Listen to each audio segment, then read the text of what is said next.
October is finally here and I am so excited.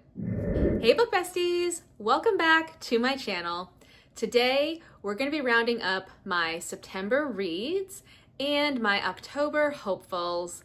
I love this time of year. It's truly the best and I have some fantastic reads I want to get through in October, but we'll see how it goes. Before we get started, make sure you hit that subscribe button and stick around for more book content. I love reading thriller, romance, some historical fiction, and sharing all about my reads. First, let's do my September reading wrap-up. I read 10 books in September, and I honestly had a really great reading month. I will say I didn't get to read as much as I wanted to. I struggled a little bit in the first week of the month because my work schedule was so busy, so I didn't have as much time for reading, but I still read some wonderful books. First, I'll start with books that I read or listened to. I read Salem's Fall.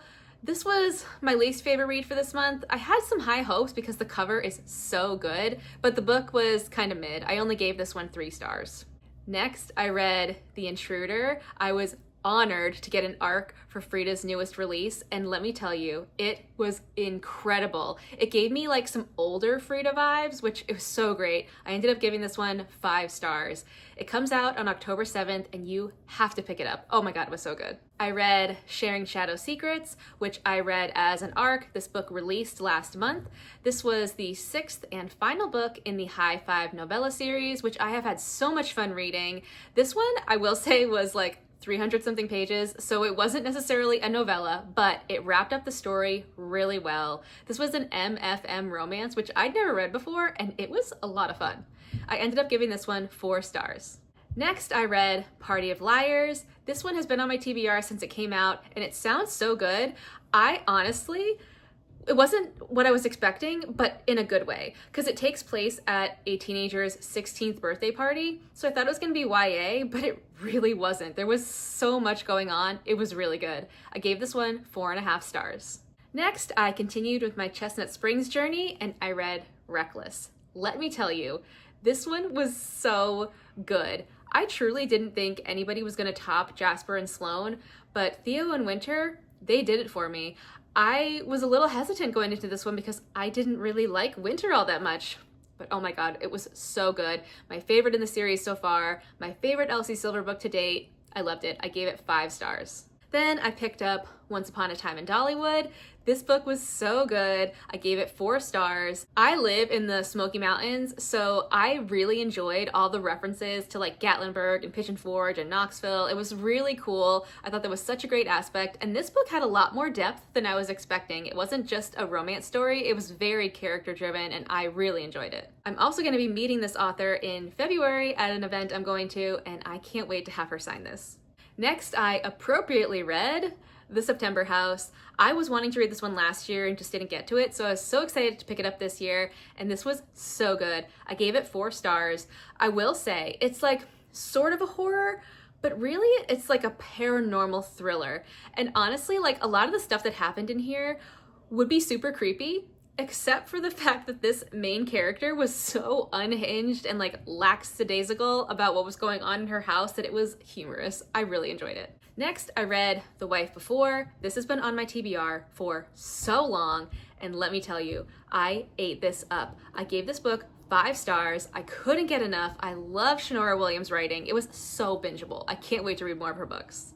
And then I picked up my first S.A. Cosby book and I read King of Ashes. This was so good. Very different than what I was expecting. It was a very dark and gritty thriller, and I was so intrigued. It was really interesting. I read this one for my book clubs. It was our pick for this month, and we really enjoyed this. I liked it. I can't wait to read more of his books. I ended up giving this one 4 stars. And last, I read The Hitchhikers. This book was so good. It sucked me in right from the beginning. It's the suspense started right away and just did not stop all the way throughout. This book is coming out in October, on October 7th, and let me tell you, you've got to pick this one up. It was dark, it was suspenseful, the ending was so good, I could not get enough. I gave this one 4.5 stars.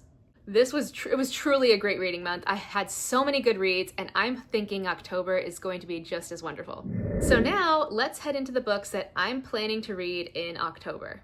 I am continuing my Chestnut Springs journey with Hopeless. This is the last book in the series, and I'm honestly pretty sad because I've loved it so much. So I'm excited to read this story. I'm interested to see what's going on with Bo. Next, I'm reading Small Town Big Magic. I'm doing this as a big group buddy read with some friends on TikTok, and I'm really excited because I've heard good things about this series, and of course, it's got some wishy vibes. I'm also finally going to be reading The Ballad of Songbirds and Snakes. I am not reading this copy because it's so stunning, and because I'm not reading this copy, I've been struggling to get to this book. I've been wanting to read it for a while, and I had the ebook on hold on Libby, and my library took it off, which was so disappointing. And I just couldn't bring myself to buy another copy of the book or buy the ebook because the ebook is like $20. No, thank you. So I just, whatever. But my library got it back in stock and I got it like pretty quickly. So I have the ebook. I'm excited to dive in. I also did get the audiobook when there was like an Audible sale a while back. So I'm gonna do an immersive read of this and I'm really excited. I cannot wait. Next, I'll be reading The Kiss Curse. I wanted to read this last year because I read The Ex-Hex in like July of last year. So I wanted to continue with the series and I just didn't get to it. So this one is a top priority on my fall TBR. Of course, I need to read something spooky with a thriller vibe, and that's Home Before Dark. I really enjoyed the one Riley Sager book that I read, and I've heard good things about this one, so I'm excited to dive in. Then I'll also be reading A Witch's Guide to Magical Innkeeping. This is the second book after A Very Secret Society of Irregular Witches. I don't know if it's actually in the series or if it's like interconnected. I don't know, something like that. It's by the same author anyway. And I'm excited because I really enjoyed the Secret Society of Irregular Witches. It was such a fun, cozy read, and I think this one is gonna do the same for me. I'm excited. And then I have 4 arcs that I need to read. I was trying to reel it in on arcs, but it's hard. It really is. First up, I have The Baby on My Doorstep. This one comes out October 7th, and I have already started this one, and it is really good so far. Next is Merry Christmas, You Filthy Animal, which I was so excited to get an arc of, and I actually got the ebook arc and the ALC, so the audiobook arc, so I'm gonna do an immersive read with this one, and I'm so excited, I cannot wait. This one comes out October 14th. Another book that comes out on October 14th is The Gallery Assistant. This is a thriller, it sounds really good, I'm excited for it. And last is Fallen City. This book comes out in the beginning of November, and it's Adrienne Young's first adult fantasy book that she's written, so I'm really excited. I've only read her like magical realism books, but I love her writing. And I'm also going to be meeting her when she's doing her tour for her new book, so I'm really excited for that. And I definitely want to get this book read before I go and meet her, obviously, because she's going to be talking about the book, and I need to have all the context. And hopefully, my hope is that I can read a lot more, or at least a couple more books throughout the month. This is like a pretty big list, I'm not gonna lie, especially since I only read 10 books last month. But I'm really trying to prioritize my reading, especially this year, because I just have so many fall books that I want to read, and I don't want to have to push them off till next year. So I have some that I'm going to be pulling whenever I get a chance, and I'm really trying to just like I said, get through everything so I can read all the books I want, because it's just, I want all the fall vibes. I just need them. And of course, I can wait and read some into November too, but there's some that have to be read in October. So that is what I've been reading, what I'm planning to read. I'm feeling really hopeful about it all and just excited to see what books I come back to you with next month so we can chat about them. In the comments, let me know what book you are most excited to read in October. Thanks for watching, besties. I'll see you next time.